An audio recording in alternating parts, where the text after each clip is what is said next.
นี่ก็เป็นสถานที่ท่องเที่ยวอีกแห่งหนึ่งเขาเอิ้นว่าตาดหั่งเนาะ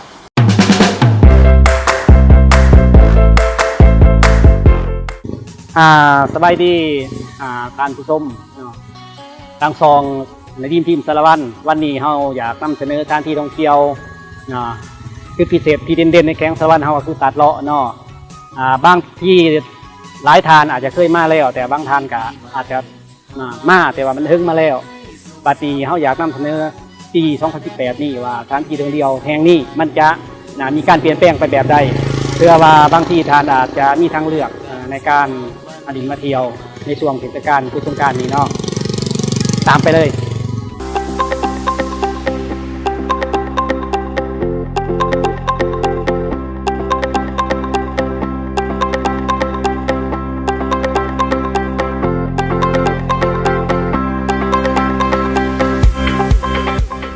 นี่ก็คือเรียนว่าเป็นทาสร้างเนาะคือว่าเทิงตาหั่งมากแล้วก็ลุ่มตัดเลาะอยู่ระหว่างก้างเนาะและนี่ก็คือทางลงไปเที่ยวเนาะสภาพบรรยากาศในสถานที่ท่องเที่ยวแห่งนี้จะเป็นอย่างไรตามมาเลย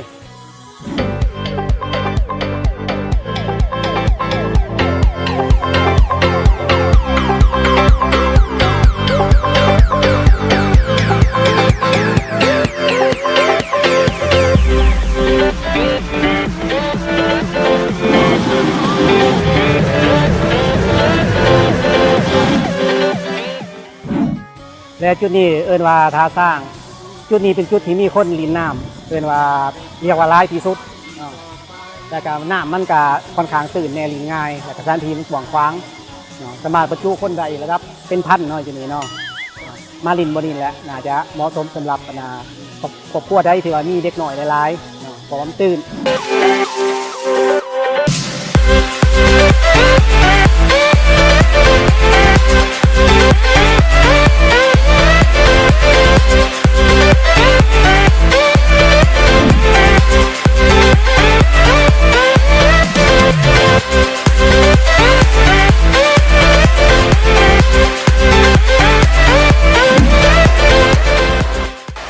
และตัวนี้คือตาดเลาะเนาะตาดนี่มีความสูงเนี่ยสูงกว่ามูในบรรดาตาดที่อยู่ไกลเคียงนี่เนาะตาดแถวนี้ก็เหมาะสำหรับการมานั่งกินไอ้น้ำเพราะว่าเวลาเขานั่งลิงแบบนี้จะมีละอองน้ำปิวมาสัมผัสเขาแล้วก็อยู่นี่ก็จะมีเหือแท้ให้เขานั่งลินเนาะนั่งซุ่มนั่งเซลเลยว่าอยากลอยน้ำลินจากแซ่น้ำลินก็เหมาะสมดีเนาะแล้วเขาจะต้องเสียค่าค่าขามข้างในลิงนี่กับ3,000 กีบต่อคนหนึ่งเนาะกับบ่แพงเนาะกับพอมาเที่ยวได้กันนี่คือว่ากิ๊บตอนนี้เขากำลังมาสอบถามการขี่เครื่องไม้ปองของเขาเนาะจะสมราคาสมใดเนาะเพราะถ้าในเครื่องไม้ปองนี่จะขี่เขาจะขี่ราคาเท่าไรเนาะต่อคนหรือเขาพัดคนหนึ่ง2,000 กีบเนาะผู้ใดสนใจมาขี่ก็มาขี่น้ำเพิ่นได้โปรโมชั่น2 ปีใหม่คนหนึ่ง2,000 กีบเจ้า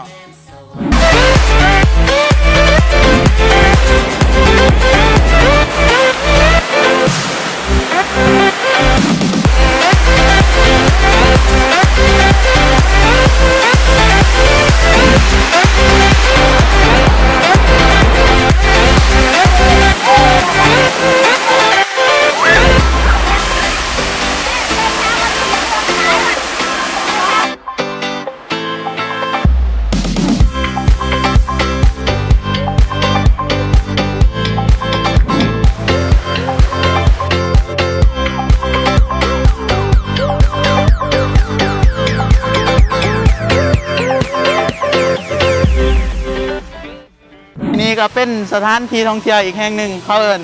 ว่าตาดหั่งเนาะซึ่งเขาก็มีคนมาท่องเที่ยวหลายอยู่แห่งนี้อาจจะมาเป็นครูไทยฮู้สิเนาะยามปีใหม่สิเนาะนี่ก็เป็นบอลที่ว่า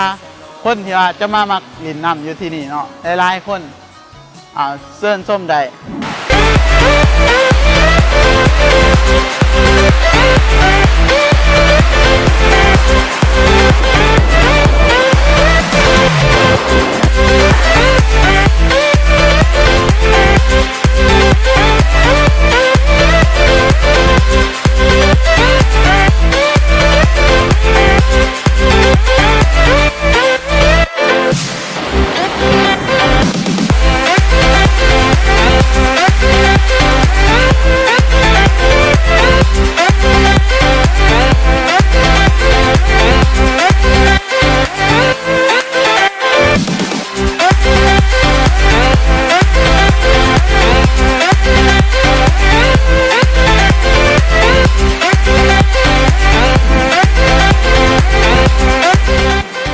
ด้านนี้ก็คือตาดห้างตาดห้างนี่เป็นตาดที่ว่ามีสีเขียวกว่าหมู่เพราะว่ามีคนมาดินร้ายและบรรยากาศมันก็ให้เหมาะสำหรับการลงดินน้ำการนั่งดินการนั่งกินเขากินน้ำแถวนี้บรรยากาศมันคือว่าใช้ได้เนาะสำหรับตาดห้างนี้นะมันปัจจุบันนี้ได้มีการปรับปรุงร้ายเช่นว่า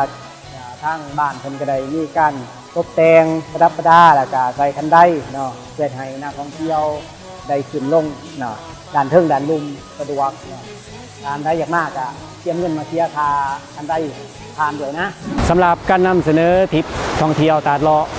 มื้อนี้ขอจบเพียงเท่านี้เนาะโปรดติดตามรับชมนะทริปท่องเที่ยวสถานที่อื่นๆนำพวกเฮาได้ในขั้นตอนต่อไปขอขอบใจทุกท่านที่รับชมนะคลิปของพวกเฮาเรื่อยๆมาขอบใจ